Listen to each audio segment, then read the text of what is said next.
ಇನ್ನು ಕಲಾವಿದರ ಸಂಘದಿಂದ ಚೇತನ್ ಅಹಿಂಸಾ ಅವರನ್ನ ಉಚ್ಚಾಟನೆಗೆ ಒತ್ತಡ ಹೆಚ್ಚಾಗಿದೆ. ಸದಸ್ಯತ್ವ ವಜಾ ಬಗ್ಗೆ ಪರಿಶೀಲಿಸ್ತೀನಿ ಅಂತ ಜಯಮಾಲಾ ಅವರು ಹೇಳಿದ್ದಾರೆ. ಚಲನಚಿತ್ರ ವಾಣಿಜ್ಯ ಮಂಡಳಿಯ ಅಧ್ಯಕ್ಷೆಯಾಗಿರುವಂಥ ಜಯಮಾಲಾ ಅವರು ಚೇತನ್ ಅಹಿಂಸಾ ಅವರನ್ನ ಉಚ್ಚಾಟನೆ ಮಾಡುವ ವಿಚಾರಕ್ಕೆ ಸಂಬಂಧಪಟ್ಟಂತೆ ಪ್ರತಿಕ್ರಿಯೆ ಕೊಟ್ಟಿದ್ದಾರೆ. ಕಲಾವಿದರ ಸಂಘದಿಂದಲೇ ಚೇತನ್ ಅಹಿಂಸಾ ಅವರನ್ನ ಉಚ್ಚಾಟನೆ ಮಾಡಬೇಕು ಅನ್ನುವ ಆಗ್ರಹಗಳು ಬಲವಾಗ್ತಾ ಇದೆ. ಹೀಗಾಗಿ ಇದಕ್ಕೆ ಸಂಬಂಧಪಟ್ಟಂತೆ ಚಲನಚಿತ್ರ ವಾಣಿಜ್ಯ ಮಂಡಳಿಯ ಅಧ್ಯಕ್ಷೆ ಜಯಮಾಲಾ ಅವರು ಹೇಳಿದ್ದಾರೆ, ಪ್ರತಿಕ್ರಿಯೆ ಕೊಟ್ಟಿದ್ದಾರೆ. ಚೇತನ್ ಅಹಿಂಸಾ ಹೇಳಿಕೆಗಳಿಂದ ಬಹಳ ನೋವಾಗಿದೆ. ಒಮ್ಮೆ ಕ್ಷಮೆ ಕೇಳ್ತಾರೆ, ನಂತರ ಕ್ಷಮೆ ಕೇಳಲ್ಲ ಅಂತಾರೆ. ಡಾಕ್ಟರ್ ರಾಜ್ಕುಮಾರ್ ಅವರ ಬಗ್ಗೆ ಮಾತನಾಡುವಂಥ ನೈತಿಕತೆ ಚೇತನ್ಗೆ ಇಲ್ಲ.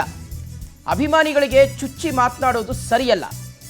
ಪಾಕಿಸ್ತಾನ್ ಜಿಂದಾಬಾದ್ ಅಂತ ಹೇಳಿರುವಂಥ ವ್ಯಕ್ತಿ ಚೇತನ್ ಕ್ಯಾಮ್ರಾ ಮುಂದೆ ಬಾಯಿಗೆ ಬಂದಂತೆ ಮಾತಾಡ್ತಾರೆ.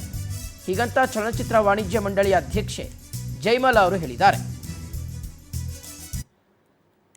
ಮನುಷ್ಯರಿಂದ ಇವತ್ತು ನಾವೇ ತಲೆ ತಗ್ಗಿಸುವಂತ ಭಾರತೀಯರಿಗೆ, ಕರ್ನಾಟಕದಲ್ಲಿ ಇರ್ತಕ್ಕಂಥ ಪ್ರತಿಯೊಬ್ಬರಿಗೂ ಕೂಡ, ನಾವೆಲ್ಲರೂ ಕೂಡ ನಮ್ಮ ಚಿತ್ರರಂಗದ ಒಂದು ಭಾಗವಾಗಿರ್ತಕ್ಕಂಥ ಒಬ್ಬ ಮನುಷ್ಯರಿಂದ ಇವತ್ತು ನಾವೇ ತಲೆ ತಗ್ಗಿಸುವಂಥ ಒಂದು ಸ್ಥಿತಿಗೆ ತಳ್ಳಲ್ಪಟ್ಟಿದ್ದೀವಿ ಅಂತ ಅಂದರೂ ಕೂಡ ತಪ್ಪಿಲ್ಲ ಅಂತ ನನಗನ್ಸುತ್ತೆ. ಭಾಳ ನೋವಾಗುತ್ತೆ. ಚೇತನ್ರವರ ಹೇಳಿಕೆಗಳು, ದಿನಕ್ಕೊಂದು ಹೇಳಿಕೆಯನ್ನು ಕೊಡ್ತಾರೆ. ಒಂದ್ಸಲ ತಪ್ಪಾಯಿತು ಅಂತ ಕ್ಷಮಾಪಣೆ ಕೇಳ್ತಾರೆ, ಇನ್ನೊಂದ್ಸಲ ಕ್ಷಮಾಪಣೆಯನ್ನ ಇಲ್ಲ ನಾನು ವಾಪಸ್ ತಗೊಳ್ತಾ ಇದ್ದೀನಿ, ಯಾವ ಕಾರಣಕ್ಕೂ ನಾನು ಕ್ಷಮಾಪಣೆ ಕೇಳಲ್ಲ ಅಂದರೆ ಏನರ್ಥ?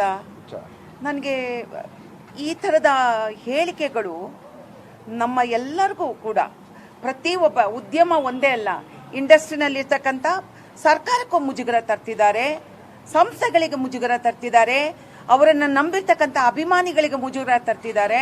ಇದು ಒಳ್ಳೆಯ ಒಂದು ನಡವಳಿಕೆ ಅಲ್ಲ ಅಂತ ನನಗನ್ನಿಸ್ತಾ ಇದೆ. ತಪ್ಪು ಮಾಡ್ತಿದ್ದಾರೆ.